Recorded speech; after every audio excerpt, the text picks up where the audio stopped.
Nkulamusaako omulungi ali ku munnyo ogamba otya yonna gy'osinzira okubeera nga weerunga tuli mu programu tambula n'okumanya nze kisa kyatagenda ndi n'omulungi Susan Makula Bugingo. Programu eno ekuleetebwa Stanbic Bank. Bagamba nti tomala gasiga nsimbi sigeza ekigendererwa ne Stanbic Unit Trust ng'oyambibwako abakugu mu kuzaaza ssente okulaakulane. Abakugu mu by'ensimbi bawuliriza ne bakuwabula ne bw'oba okozesa ssente entono zitya ezitandikirwako ziri emitwalo 10 zokka. Katukuyamba okubise mu ssente zo otuukiriza ebiruubiru lwabyo. Oba oyagala okumanya ebisingawo kankuwa essimu 032 22 66 49 gikubeko babikubuulire oba weereza email ku sbgsinvest@stanbic.com. SBG Securities erungamizibwa Capital Markets Authority of Uganda.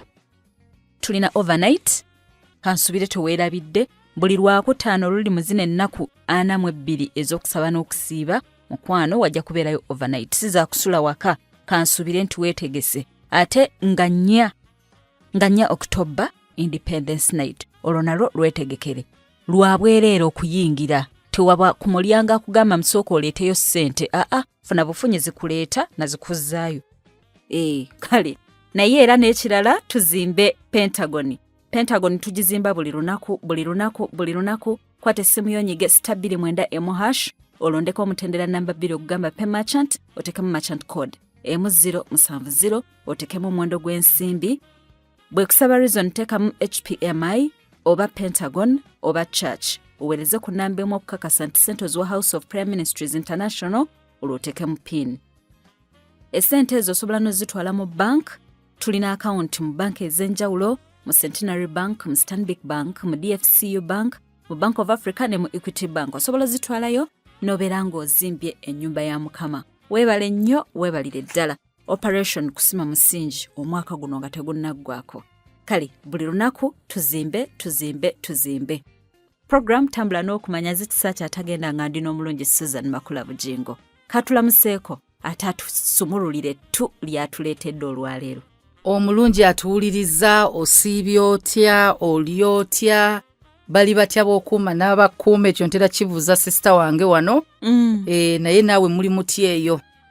Abakyala mwebale kulabirira family naye nammwe mwejjukire kubanga batono nnyo abagenda okuba nga babajjukira n'omusajja ebiseera ebisinga naye obudde talina budde bukujjukira oba kufaako kumanya oluusi byetaago byo kati ate kati nga naye ali ku byetaago bya family yonna kasita ozaala priorities zammwe mwenna zikyuka omusajja n'omukyala kati oluusi tuba demanding ne tugamba omusajja tanfaako takola ki naye nga naye yafuna obuvunaanyizibwa nga naye bwe wafuna obwamaama kati abasajja bonna abalina obuvunaanyizibwa ab'obuvunaanyizibwa kyangu nnyo basanga nga tebalina nnyo budde bw'abakyala nga balina obudde bwa famire yonna kati nti mutuuka nga gwe takyakulowoozaako nnyalowooza ne ku baana kye nnabateekawo ssente emyaka kati gino giweza 5 tisinnabazimbira sinnakola bwe kiti kati usually emotional needs tatera za addressing okujjako eziri physical bw'olwala ng'akuweza eddwaliro onoonya kitanda ng'akigula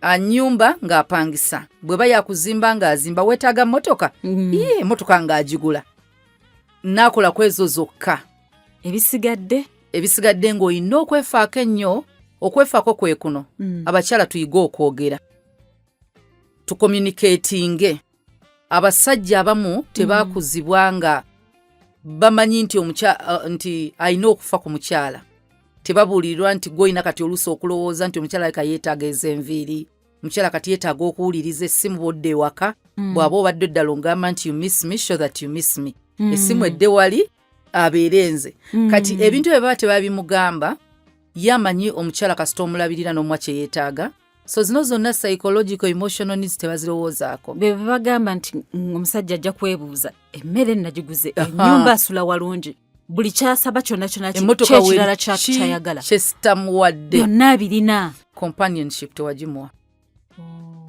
byewamuwa buli omu asobola obbimuwa tugisabe busabi tulina ogisaba tulina obbajjukiza ndowooza kubajjukiza nti nkwetaaga njagala beerako naawe njagala ompulirizeeko nina byempitamu njagalako ku budde nkusabayoko ku free time ogenda kuba di free osobola okunyukako manguko ku lwokutaano nenkimugamba ku Monday njagala kwogerako naawe ebyo nno bigambibwa mukwano gwo banga omuntu atali mukwano gwo kizibu okubimusaba.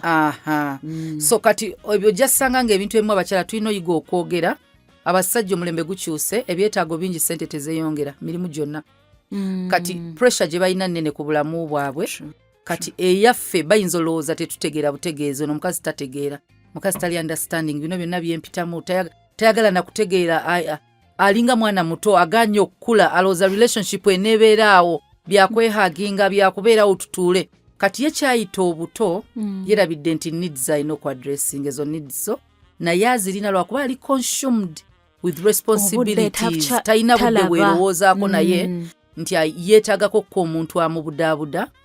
So kati oluusi ffe tulina omujjukiza n'omugamba hani dirwa ofunayo ka leave. Nsuubira ofuna leave mu August. Bw'agamba nsuubira ofuna leave mu August, naye bw'oba okola planning ofune leave mu August. Aleke gifuna mukwatagana, aleke gifuna ng'ate gwe toliiwo. Kati ye awumudde gwe ate towumudde. Kati ate lwona omwetaga ng'ofunye leave, ate naye ali ku mulimu. Muli busy. So kati ffenna tulina okukkiriza nti omulembe guno tuli busy. Then njagala okubuuzako ku bakyala ng'oli single mother, naye nga golooza n'abalala nga golooza toli, naye ng'oli kasitoba ng'oli mufumbo ng'ovunaanyizibwa bwonna gwabwetise yo single mother, kkirizagana bw'oba gwaweerera abaana, gwasasula rent, gwagula emmere, enjawulo eriwo kati nti gw'olina n'omusajja omukulu gw'olabirira. Bano abatalinawo basajja at least obuvunaanyizibwa bwe butono. So ne bw'eba ennyumba bagikuzimbira dda, kasitoba ng'obuvunaanyizibwa bwonna obukwata ku baana gwe obwetisse, you are a single mother but married.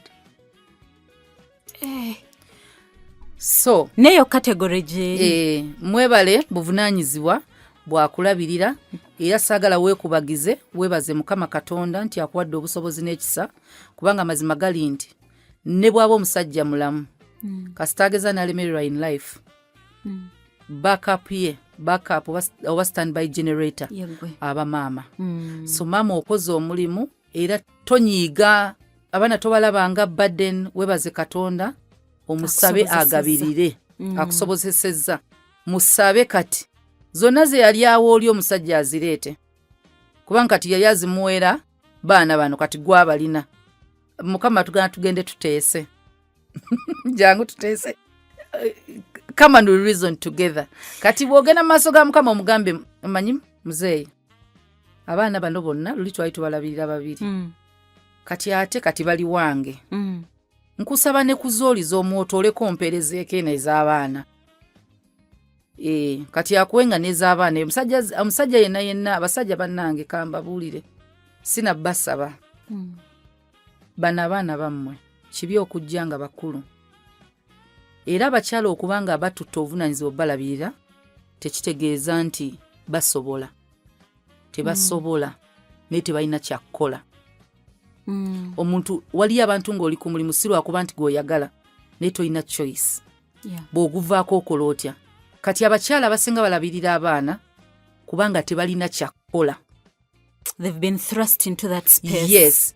Naye singa afuna omukisa ogw'omukwatirako obuvunaanyizibwa obwo, olowooza takkiriza? Of course akkiriza.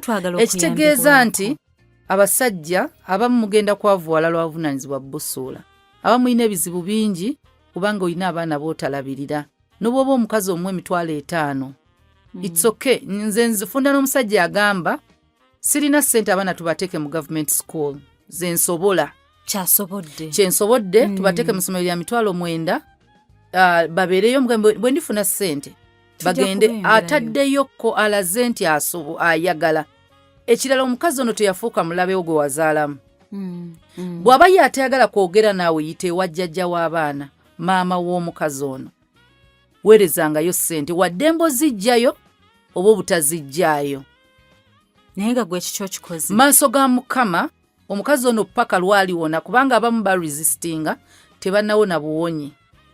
So kati bw'anaawona maaso eyo, era yennyini mutima gw'aba akimanya omusajja yaleetanga ssente. Gwe ziteekeyo gambe nteekayo $20,000 buli ttaamu zigendayo.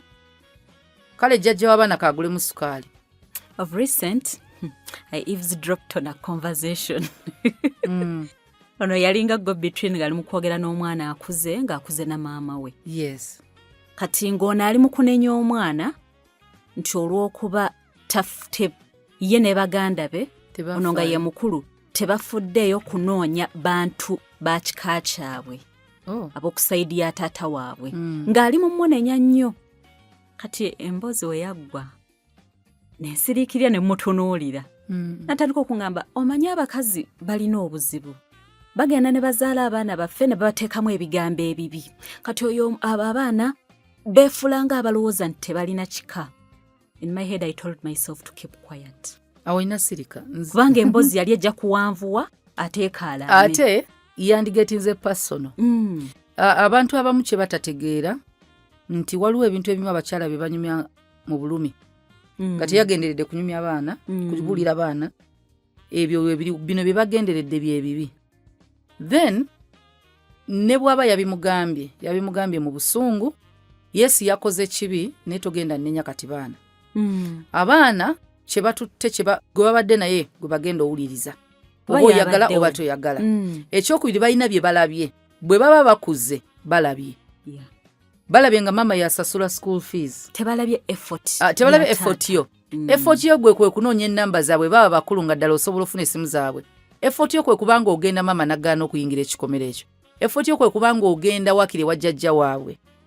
Oba ku ssomero gye basobola n'ogamba sigenda kubanoonya kale baŋŋaano balaba n'olaba Edmasa n'omuganja ateekangayo fees zaabwe gamba maama waabwe. Yita abaana obagambe funa engeri yonna gy'otuuka ku baana bamanye you've tried. Kati abaana bonna bewalekanga bakulu abo tujja banenya. Naye abaana bewalekanga bato era abasajja mulekerawo okwagala okulaga nti oli yali mu nsobi. Especially nga mulekera abaana abato. Kiriza kale bw'aba yali mu nsobi. This time genda nga gwogenze na kwetonda fuka omusiru. Kubanga togenda kuwoza osinge maama waabwe. Kati ate era ng'oggyeko okuwoza tobakyaye ate maama waabwe abakuzizza. Ebigambo bye yabagamba byali bibi kituufu. Naye alina kyabataddemu kati ky'osiima. Bakuze. Ekyo kyokka kikumala okuba ng'osiima. Ekyo kikumala. Nze nali soogera na taata wa mutabani wange. Yampereza message nga tuli mu bizibu wano buli muntu ayogera bintu bingi.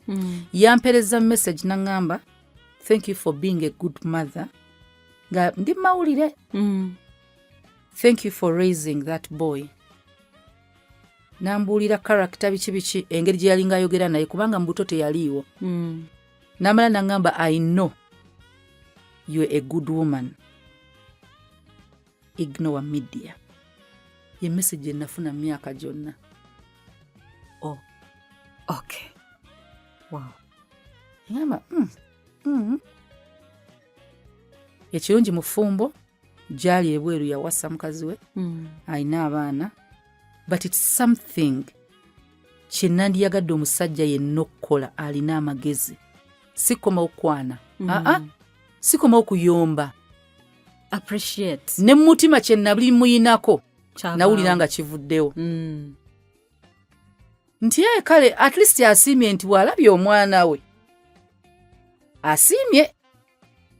Nti thank you for being a good mother. Ekyo omusajja tekirina kye kikutwalira kukyogera. Bw'aba omwana akuze.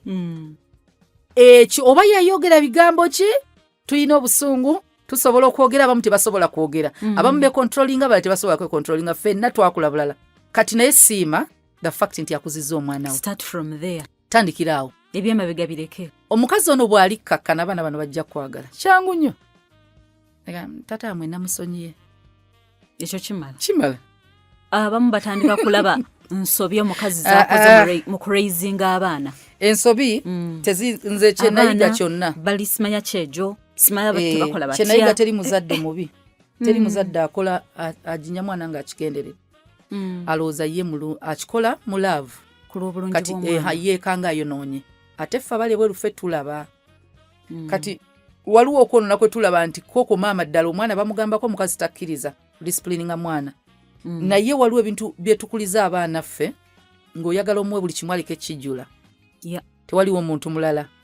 N'omuwe gaali, n'omuwe emmotoka, n'omuwe kino, n'omugulira engoye, n'omugulira omwana ogenda okusanga alina ebintu bingi by'ateetaaga na kwetaaga. wagamba njagala ice cream n'ogula ice cream, njagala kino n'omuwa. Kati buli musajja lwajja n'ajajinga yeerabidde nti ogwe mulimu gwa maama, taata yakomako, tewaliiwo kikola. Kati omwana ataniza out bw'atyo. Gaapu gye walekawo okudisipulininga omwana yeeyo. Maama omulimu gwe yagukola alina kupamparinga, gwe jangu okomeko. Nga nedda omwana tokimuwa. Omwana muleke, tomugulira kino. Ebyo ebintu byalina bingi. Taata yakikola, kati bw'oba tewaliiwo. Omwana bw'omulaba ng'ayonoonese, genda mu maaso ga Mukama nga Mukama nsaba kunsonyiwa obutabawo omwana yataninga out okubeera bw'ati. Nkifo ky'okunenya. Tonenya, gwe wabulawo. Ye yakola paati ye nga maama kumuwa kye yasobola okukola. Era kye yali alina okukola.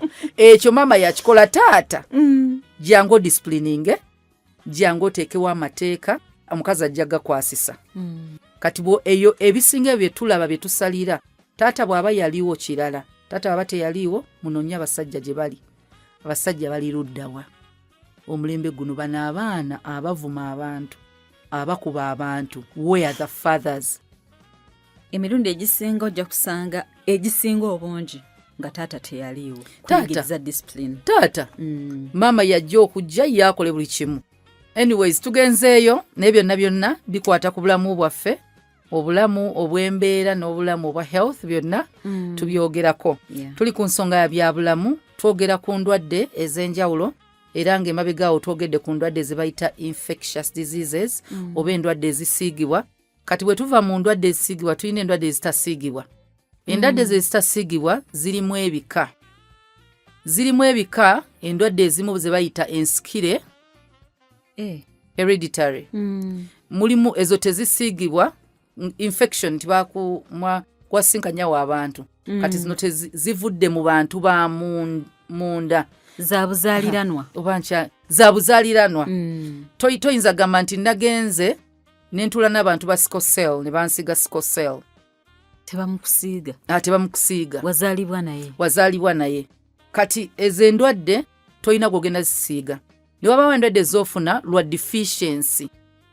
Olina by'otalina, olina by'otalya, n'ofuna endwadde.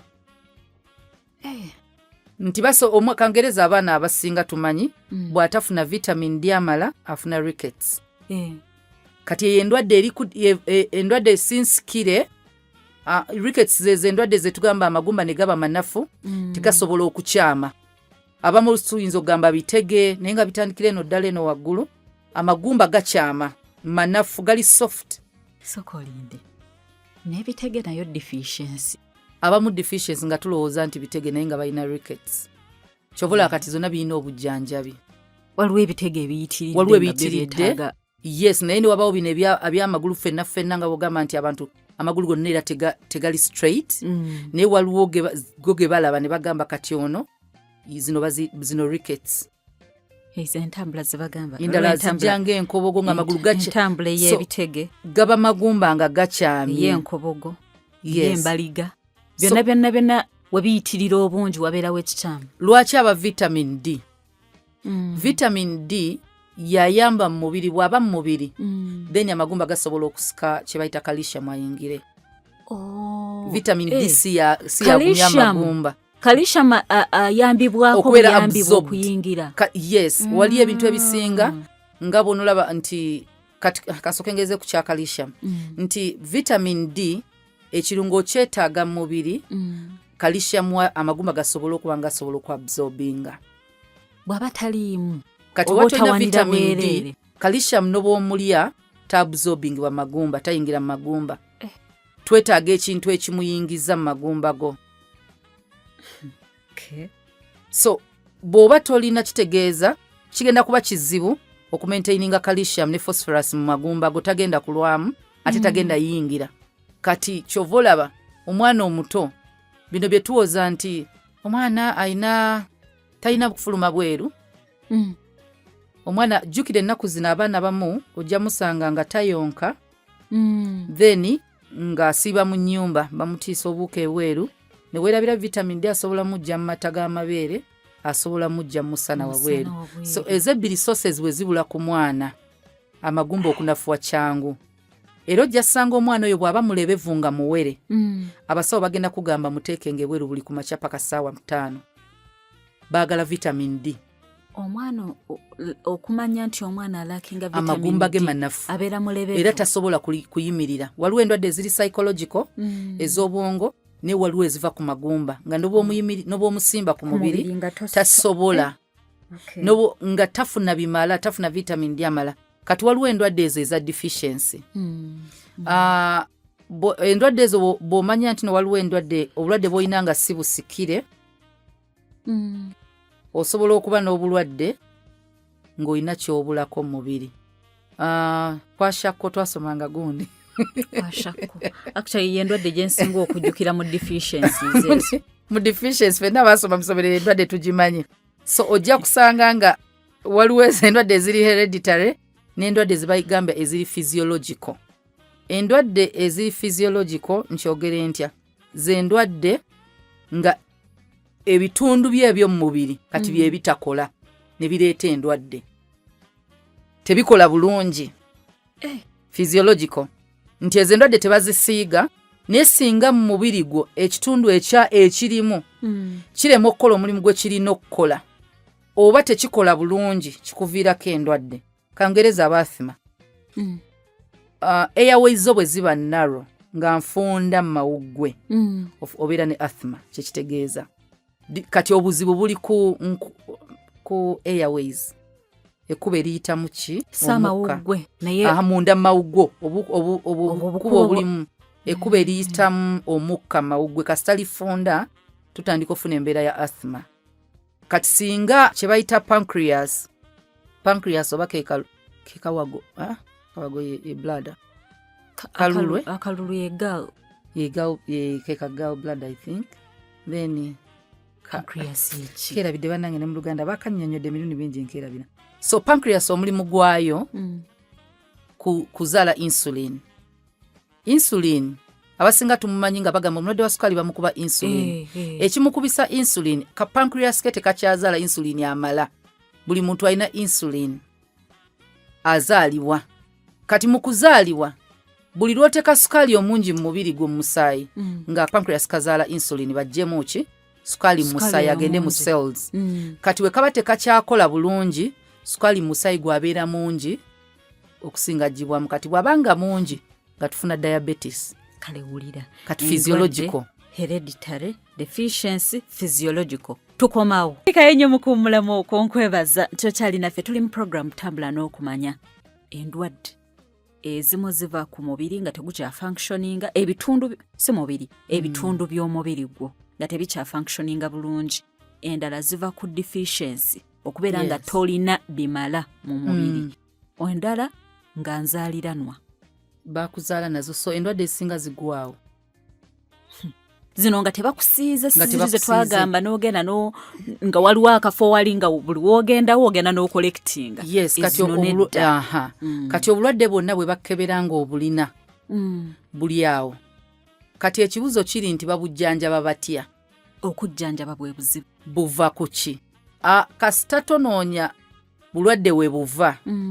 Ebisigadde byonna toli mu kujjanjaba kuwonya. Osooka kunoonya obulwadde we buva. Ne kinziza eri abasawo. Abasawo musoma kutaasa bulamu naye tuyina ekizibu mu nsi kye bayita pharmaceutical industry. Pharmaceutical industry ye nga bw'olaba entertainment industry. Balina okukola ekigambo kasaabawo industry. Tulina okukola ssente. Twetaaga kati buli bagamba pharmaceutical industry bajjanjaba bakola ssente. Waliwo endwadde ezimu ezitajja vaawo. Wetunaabeera n'ekyo twagala ssente. Tuyina abantu betagenda kujjanjaba kuwona kubanga twagala ssente. Olyose n'oyogera ku ekyo ekigambo industry kati mu bwongo bwange mbadde nimugamba kati ebyobulamu nenjukira nti yo bagamba health sector. It's industry. Kati bwe tugenda mu basawo ekintu kye mwasoma kutaasa bulamu naye ng'ate musasulwa mu kutaasa obulamu. Bagwe mulimu gwabwe. Kubanga nawe gwe mulimu gwo. Nga buno entertainment Katonda akibawadde ekirabo tunyumirwa naye ne basasulwa. naye nga ggwe individual kati kidda ku musawo nga ggwe omuntu biki ebikola obulamu bwo biki ebifuga obulamu bwo values nti values ezifuga obulamu nga kasitogeza n'okera n'ogamba oli mu kristaayo bemanyi abasiraamu sijja gendayo nnyo kasitokera n'ogamba nti nze obulamu bwange ame christian kitegeeza ogoberera kristo bw'oba ogoberera kristo he came to give life and life in its fullness buli w'oyimirira make sure you're giving life oba mu bigambo oba muki wonna kasita oyitibwa christian ng'oba oli musawo oba oli ki buli kyokola olina obulamu bw'ogaba kati mu kugoberera kristo olina okuba nga yakufuga values zo kitegeeza ekizifuga bayibuli nga tonnafugibwa profession na culture ey'eggwanga mw'ova kasita ogeza n'ofuuka e christian obulamu bwo bwatandika ofugibwa kristo so kristo yasooka yebanga constitution yo bible yo yesembayo ku buli kimu so ekintu kyonna ekikontana ne bible tekikola kugamba buli kyoba ogenda okukola osooka kwebuuza what would jesus do what would jesus do kitegeeza obulamu bwo butambulira ku nnono za bayibuli yesu yandikoze atya ng'ali mu kifo kyendimu singa yabadde wano yandikoze atya kati nekidda erya what would jesus do abamu tugenda okyebuuza nga tumaze okukola kyetukoze ajjudde ekisa n'okusaasira naye paka ne zimala okusalika n'osooka n'obaako b'ovumye n'olyoka ojjukira kati n'ojjukira okusirika bw'oba omusawo buli lunaku ogenda kusisinkana ebintu ebisoomooza nga biri wakati w'obuweereza that is side ya kristo then n'ensimbi ate bayibuli etugamba tosobola kubeera n'abamasters babiri you cannot serve christ and mammon kati sente zino ze zireetedde abantu okusuula values bayibuli ze yateekawo sente omulwadde ono azze gy'oli tomulaba nga kasitoma wo alina okudda kampuni ezisinga ne bizinesi ezisinga tulina okunoonya bakasitoma era customer care service principle eri nti that customer should come back abeere nga you are the go-to person eddwaliro lyaffe olirabye otya eddwaliro lina okumakinga sure nti client alina kudda kubanga talina kyakkola kubanga ekibi kasita kyajja mu nsi obulwadde bwayingira ensi kati tusobola kwewala bw'ataalwale omwana we asobola olwala omuntu gw'amanyi asobola olwala naye asobola olwala nga kintu kirala n'agamba bali banzijanjaba n'empona n'entereera kaŋŋendewo kati naye talina kudda kubanga gwe wataddewo embeera wataddewo embeera emuzza nga kyovula tugambye bonna sekita zonna toba makanika atta ekyuma ekimu asobola okudda nga kiri kyateredde notta ekirala so that akomawo wakomawo nagamba nange kiri kyaterera naye nkyawuliramu kano kati kano bw'okakanikira notta ekirala si bwe kirina okubeera kati obulamu ate si mmotoka eyo bagita non-living things ebyo tebyatondebwa katonda byakolebwa muntu naye katonda akubalanga just atali wa mazima kati ekintu kye bayita obulamu tebakizannyirako kubanga eyabuleeta nannyini waabwe ye katonda era okulwana n'obulamu olwana na katonda kyovula teri muntu yali asse muntu n'agenda awo nga tasasudde newabeera yeekwesa ate ne batamusiba tuddeyo mu ntandika omusayi gwasooka oyiika bayibuli etulaga omusayi gwa ebo gwaluluma so omusayi up to today kyekiguliko so ekintu kyonna kyokola ekikosa obulamu ogwo omusayi guli ku ngalo zo kyova olaba ne Piraato okutta Yesu yanaaba engalo n'agamba mmwe n'abaana bammwe omusayi gw'omuntu talina kubanga okufa kwayita mu mikono gyo olina kubanga obulamu bwayita mu mikono gy'omusawo ekituteyo eyo kye kino endwadde zino ezitasiigibwa n'ezisiigibwa kale abasawo omumanyi kwe ziva babimanyi byonna bye musoma ekisookera ddala basoma kye bayita omubiri. Ffe gwe tutandikirako mu biology, mu sayansi. Mu sayansi bwe tuba tusoma bakusomesa eye ne bakusomesa enkula y'eriiso n'oyingira eyo biology, n'ogenda ne bakusomesa body ne bakusomesa skeleton, amagumba agalimu gali luddawa, gakola mulimu ki? Ne bakubuuza ag'embiriizi gakola mulimu ki? N'omanya nti gano ag'embiriizi singa gakosebwa tegagalina oganze zonna embiriizi ge zikuuma zigenda kukosebwa. Ne mujja ne musoma ekibumba kikola mulimu ki?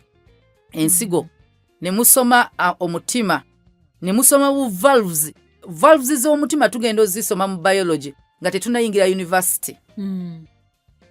Tuli mu secondary. Veins and arteries. Tugenda okusoma nti vein ne artery eno yeeyingiza omusaayi, eno yeefulumya mu mubiri, yeetambuza mu mubiri, eno yeeyingiza. Nga ffe tetunnatuuka ku level etusomesa nti bw'oba okuba empiso egenda mu vein, egenda mu artery. Ekyo kyammwe after senior 6. Eno O level ne A level tebatusomesa mpiso. Kati nze nebuuza omusawo bw'okola mistake n'okuba empiso mu musu w'omukyamu, wasoma ki mu class? Wabba bibuuzo? Weebaka ne ba lecturers oyitewo? Azinze ezo class z'olina okukkiriza ezikwata ku bulamu bw'abantu, oba ogigwe nayo ofulume ng'otegedde ekituufu. Tosoma kumaliriza, osoma kuyiga. Kuba ogenda kuba oli in charge obulamu bw'omuntu. Kati bw'ogeza n'osoma organizi z'omuntu ne functions. Bw'omala ozisoma functions zaayo, kitegeeza buli ekituuka ku muntu omanye ekita functioninga. Bwe mba sissa bulungi lwaki mugamba mawuggwe? Because mumanyi omugaso gwa mawuggwe. Mumanyi omugaso gwa oxygen mu mubiri. Mumanyi omugaso gw'omutima.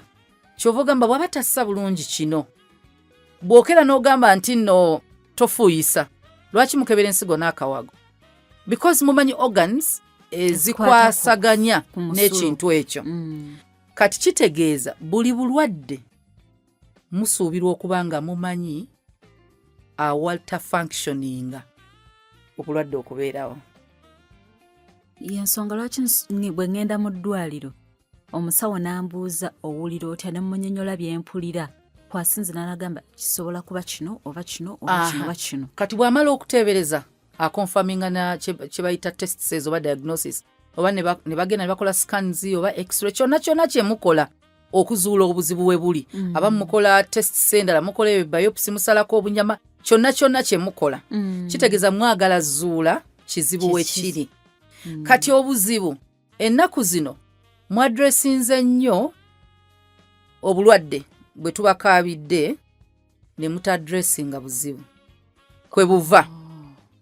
Omuntu wajja ne mumukebera nga sukaali ali waggulu, ng'alina pressure eri waggulu. Lwaki mujjanjaba pressure nga temusoose tubuulira pressure okulinnya ku muntu eva ku ki? Is it nutrition? Ayinawo endwadde ze tugambye nti ebitundu bye eby'omubiri tebikyakola kye birina kukola. Omusaayi tegulina musango kulinnya, pressure yaagwo tegulina musango, gwo kasaabawo obuzibu. Waliwo ekikireese. Emisuwa mifunda, then mujjanjabe emisuwa. Temutuwa ddagala lya pressure nga temujjanjabe kwe biva. Wamma kati olaba waliwo endwadde ze bagamba mbwezo teziwona. Lwaki teziwona? Teziwona, omuntu n'abeera ku ddagala buli lunaku. Ezimutukkiriza ziyinza okuba nga mutugane tezigenda wona nga damage eyatuukawo tekyali reversible. Waliwo obulwadde buluma omuntu ne butuuka ku level nti tebikyasobola kujjanjabwa kuzzamu amabega, oyo agenda beera ku ddagala forever. Naye waliwo omuntu nga mukitegedde obulwadde bwavudde wano yakabufuna ne mutugamba omuntu ono sukaali amuluma. Sukaali ekibuzo kiri nti yamuzaalibwa naye oba pancreas ye erina obuzibu. Bweba pancreas terina buzibu, alina kye bayita insulin resistance mu mubiri. Kiva ku ki? Insulin resistance. Kubanga lwaki abantu abamu nze nina omusawo dokita oyo oba ali Kiruddu bamuyita Barugahari ali Kiruddu nasemba omanya nga ali Kiruddu. Dokita oyo nzijukira nali muwala nga mami afunye sukaali. Namugamba sukaali wona asobola okujjanjaba kasitonoba ne discipline. Okay. Nannyonnyola buli kimu kyonna engeri sukaali ono gy'afuuse glucose n'atandika omumukosa mu mubiri gwe. Namugamba kati ngenda kuteeka ku ddagala kubanga mungi naye ngenda dikuteekako mwezi gumu. Emyezi egiddako nkusuubira okuba nga oteredde. Addeyo mu nnomo kubanga kati ono mungi mu musaayi ne tusobola omumanaginga. Namugamba kati ogenda kulekerawo okukimibwa ng'ogenda ku mulimu. Ku bibiri londako bakukime bakuzeeyo kyebando ne mulago. Namugamba ekimu kyenjagala either otambule ku makya oba ng'onnyuka. Sukaali yenna gw'olya omukozese atambule. Namugamba bakukima olya ne bakukima n'obeera mu woodi oli mu private abantu bati nteweetala nnyo toli casualty kati n'obwojja wano ye yali amukulira then. Namugamba ogenda bw'otuukanga wano nga tewali bize ogenda nga casualty receiving abalwadde. Njagala osibe mu ddwaliro ng'oli bize. Then ekyo ekipande ky'emmere gy'ogenda okulya okumala emyezi 3. Mwebyo saagala mu chapati, saagala mu migaati, saagala mu ngano, saagala mu ebintu byonna namugamba saagala sukaali mu caayi. Saagala onywe juice, njagala olya ebibala. Juice yenna kye bayita butunda togenda bunywa bya bibala byabyo. N'amata ogenda sooka ogawumuze dairy products zonna.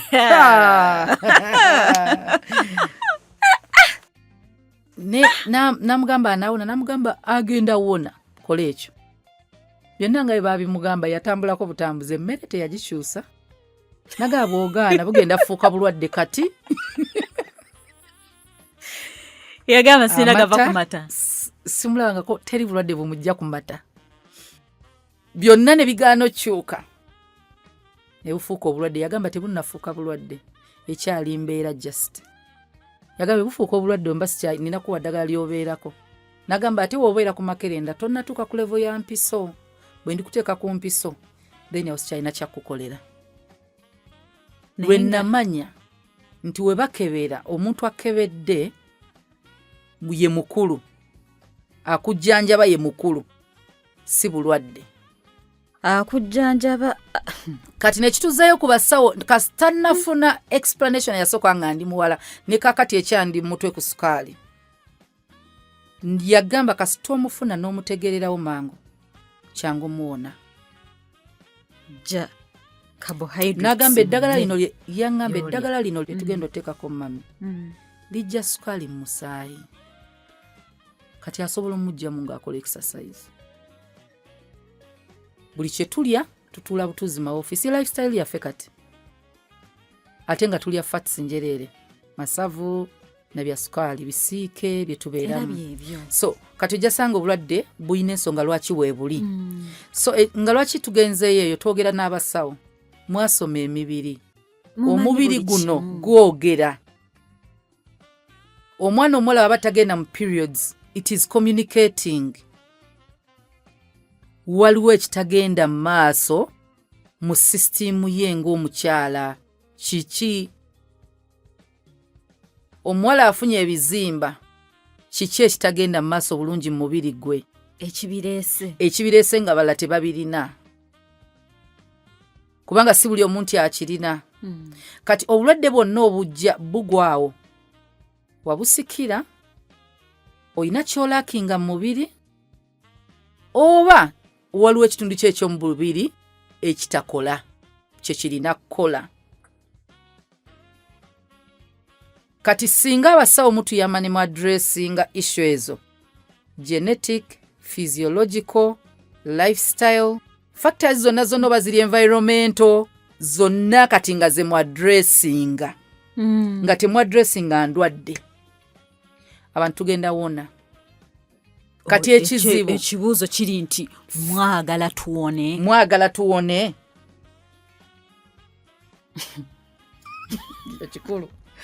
Kikulu nnyo kubanga waliwo olumu kamuvi omanyi zino firimu ennaku zino abazungu bazanya firimu nga batubuulira kintu kye bali kukola bwoba kigenderedde baba ne message always kati waliwo ka film ke nalaba we mabega bakalita batya twakala ne pastor njamubuuza title ka film ka action kali awo tiimu y'abasawo bana bavumbula eddagala lya kansa kati bavumbula eddagala lya kansa basooka gundi bino ebibasookako be bayita prototypes ebikibwe bitu ne bagenda ne bafuna a company, a big pharmaceutical company ba sponsoringa bamaleyo study yaabwe bwe bityo ne bagano ba sponsoringa.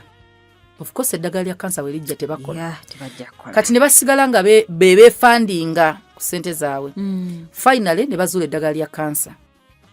Bwe bazuula eddagala lya kansa ne bakola press conference nga balinda bagende bogende FDA biki twatuuse wano studies zaffe tunonyeza kino na kino kati munnaabo omu one big pharmaceutical company neeyita mu munnaabo omu omuwala yali akolamu eyo company ne bamutega omulenzi n'amwagala n'amuwasa bwamuwasa kati already a compromise nze ono omuwala gwe yawasa ne bamukuza mu company yaabwe pharmaceutical kati ono bwe yadde akanga abulya mukyala wetuusa namugamba kati olaba hani eno sente wadde ofunawo sente naye sente esinga tuzijjawa eno tebeetaaga fuluma gundi zonna zituguze funa engeri gy'ozibajjako zituguze yogera nabo we bagaana biki omulenzi nagaa tebasobola abagezezzaako so ne bakola ploti yakubatta bonna ne bayokya laabu yonna nga balowooza boza ne formula zonna kati omuvubuka eyali agikulira yali yabiteeka ne ku laptop ye ebeera ewaka ne batandika obbayiga obatta kati eno laabu gye baayokya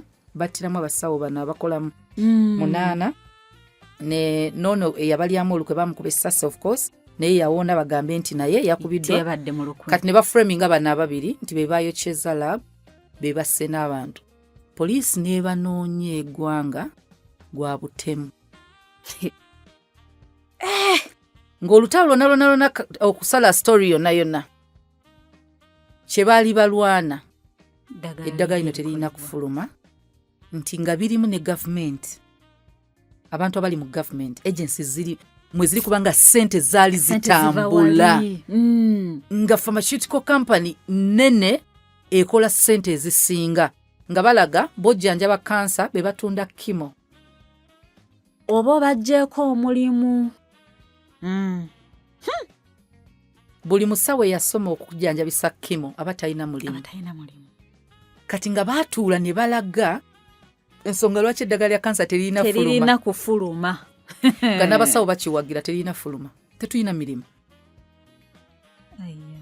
then government funds zeefuna ku kansa zigenda kuba ziweddewo kati nekiraga nti ebintu ebimu bikyaliwo kubanga aliwo abakifunamu waliwo abantu abafuna mu mulema kubanga be bamutwala ku luguudo n'asabiriza omusumba anaamusabira n'atambula banaafuna batya ne bano abaana ababeera ku nguudo balinga bana byabufuzi ba Uganda singa mwena mufuna emirimu banaakolawa ye ebinnya byonna singa babiziba banaakola batya kati biinazibwa mulina okubeera mu ntobazi mulina okuba nga temukulaakulana mulina okubeera nga muli mu nsozi ezibumbulukuka kubanga buli we mufa bafuna ensonga gye balumbirako gavumenti so until omuntu nga realize nze nti kino obulamu bwange kati nze nina okwetaasa so eyo pharmaceutical industry si ya Uganda eddagala lyonna litufuna liva bweru tuligula we import medicine naye kati abasawo abakyalina ku nsa bannayuganda system ina company zamwe zikola ddagala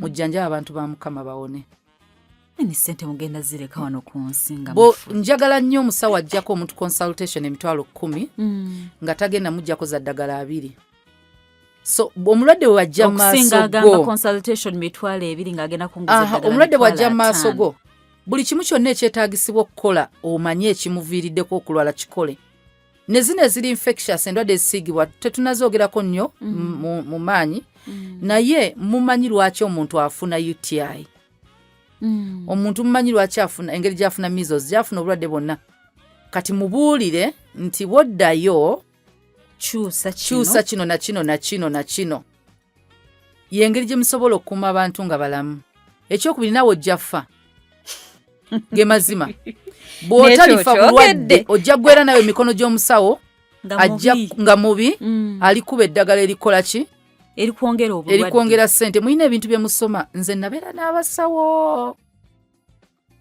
ate be banzaala. Mu bintu ebimu by'oyiga nti obulamu bw'omuntu buli mu mikono gya musawo. Asobola okujjawo, asobola okuwa obulamu. Amanyi nti kino bw'anaakikuba kisobola okuzza engulu. Era amanyi nti singa kuba eddagala lino oxygen levels zigenda kukola ki? Kukka. So mufuba okulaba olwaki nkyogedde bati kubanga kyovola amutuwa ddoozi. Ekituweesa ddoozi kitegeeza bwe tusukkawo tusobola okufa. In other words, osobola okumpa eddagala erinzita. Mu kifo ky'ekkerenda erimu erya Panadol osobola okungamba 500 kati sinsimba mu mikono gyo. Nja kuddayo mire omusawo yagambye. So yagambye mire obukerenda 5. Tubeeranga baana ba nursery teacher said. Omulwadde yenna mwana wa nursery. Kati mulina omukisa okutaasa obulamu. Katonda namwe bwe buweereza bw'abawadde. Endwadde zino bwe ziba ziva ku mbeera. Era ojja wulira abasawo abamu basobola okubuuza okola ku exercise banoonya kati lifestyle yo. Ojogingako? Okola mirimu gya ofiisi? Olwayagala kunoonya lifestyle yo. Yevaako obulwadde. Jogging nga tetwagala na kutambula kuva wano paka wali. Okolera wa? Anti olaba nkola mu mbaawo. Dusty yalwazizza omuntu ono.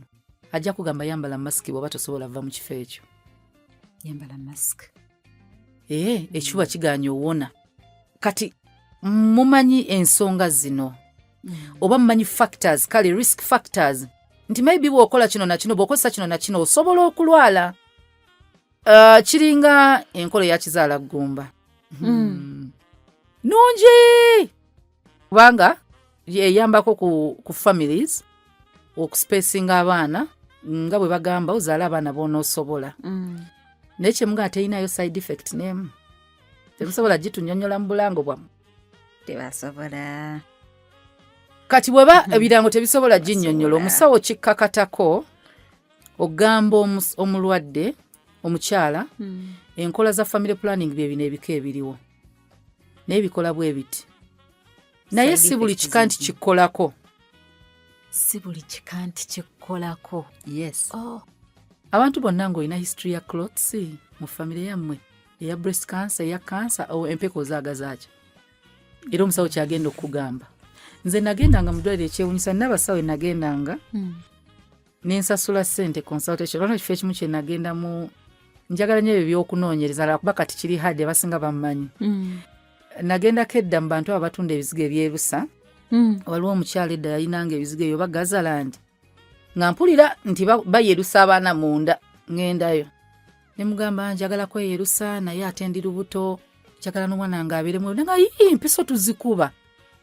Ne mugamba kitwalanga ssente mmeka? Njagala mpulaninga ebiki biki? Nangamba 15,000 gwe kati ekiba tuyingizaamu mitwalo nga 3. Konze tekiina buzibu.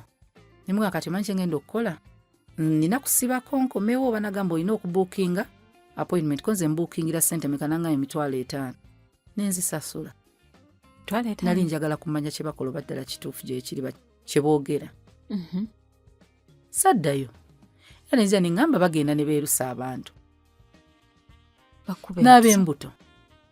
Naye nga balimba. Talina mwana okuggyako omwana omulwaza kansa. Babalimba bulimbi abantu. Bwe bagenda kuba empisa n'omwana yeruke. N'ekirala ndowooza NDA understaffed. Kubanga bwe bakola operations bwe bava kangeze ne bagenda mu kawempe. Bayinza omala emyezi mingi nga tebaddawo. Mpozi ng'omuntu areportinze case. Naye tubasaba munoonyereze ku bifo bino ebitunda ebintu by'abakazi ebyerusa biki bwe bityo. Bakuba abantu empiso nga tebali licensed. Batekako abantu eddagala eryerusa mu ccupa IV nga tebali licensed nga basawo. Ekintu kye bayita okwadministering eddagala muyina okulicensinga. That is NDA. Kasita ekintu kyonna kirangibwa nti ddagala eba National Drug Authority. Nina omuntu omu gwe nali atunda ebyo ebyokunywa bino bye batunda ebyo nga babiranga. Ne mubuuza ekyokunywa kyammwe beverage ddagala. Kubanga mubeera ku media mugamba kiwonya kino ne kino ne kino. Nangamba it's a beverage ne mugamba mulanga mutya nti kiwonya. Nangamba nti kiwonya ne mugamba NDA aba licensinga okutunda eddagala. Nedda. Ansa teyagirina. Ne mugamba tetusobola kukolagana. Nga baagala mbeera ambasada nange ki. Tuzimbe Pentagoni.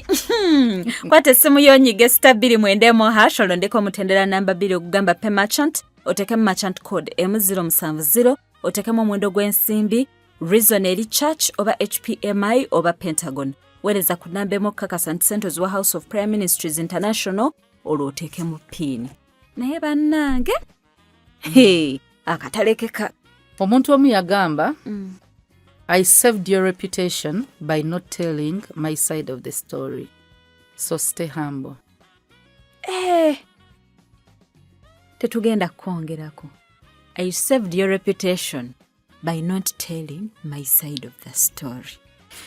Kati bw'osanga omuntu nga bamwogerako nga ye asirise taddamu, yataasa linnya lyo lina kitiibwa kye. Tekitegeeza nti beboogera bye bituufu. Speaker, ffe tukuwadde ekyanya. Musibe bulungi, mweraba.